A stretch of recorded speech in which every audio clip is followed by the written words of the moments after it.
അസ്സലാമു അലൈക്കും ഫ്രണ്ട്സ്. ഇന്നൊരു കലത്തപ്പത്തിൻ്റെ റെസിപ്പി ആയിട്ടാണ് ഞാൻ വന്നത്. ഇത് എല്ലാവരും ട്രൈ ചെയ്യാൻ ഞാൻ പറയത്തില്ല, കാരണം വീഡിയോ ഫുള്ള് കണ്ടു കഴിയുമ്പോൾ നിങ്ങൾക്ക് മനസ്സിലാവും. ആദ്യം ഒരു 4 മണിക്കൂർ കുതിർത്ത പച്ചരി എടുക്കുക. അതൊരു മിക്സിയുടെ ജാറിലോട്ട് മാറ്റി കൊടുക്കുക. അതിലോട്ട് കുറച്ച് തേങ്ങ ചേർത്ത് കൊടുക്കുക. പിന്നെ കുറച്ച് ചോറും കൂടി ചേർത്ത് കൊടുക്കുക. പാത്തുവാണ് ഇതെല്ലാം ചെയ്യുന്നത്. അത് കുഞ്ഞും കൈ എന്നെ ഹെൽപ്പ് ചെയ്യാൻ എൻ്റെ കൂടെ തന്നെ ഉണ്ട്.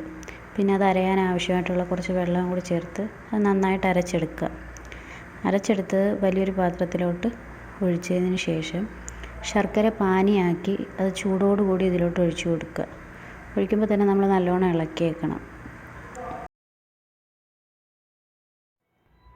എന്നിട്ട് അതിലോട്ട് ഒരു പിഞ്ച് ഉപ്പും പിഞ്ച് സോഡാപ്പൊടിയും കൂടെ ചേർത്ത് കൊടുക്കുക.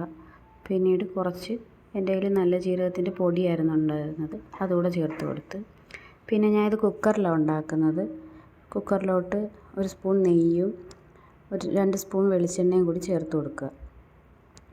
ഇത് ചൂടായി വരുമ്പോൾ ഇതിലോട്ട് നേരത്തെ അരിഞ്ഞ് മാറ്റി വെച്ചേക്കുന്ന തേങ്ങാക്കൊത്തും കുഞ്ഞുള്ളിയും ആണ് ചേർക്കേണ്ടത്. ഞാൻ കുഞ്ഞുള്ളിയല്ല ചേർത്തത്, അതിന് പകരം സവോള എൻ്റെ കയ്യിലുണ്ടായിരുന്നു, സവോളയും ചേർത്ത് കൊടുത്ത് ഇത് നന്നായിട്ട് മൂപ്പിച്ചെടുക്കുക.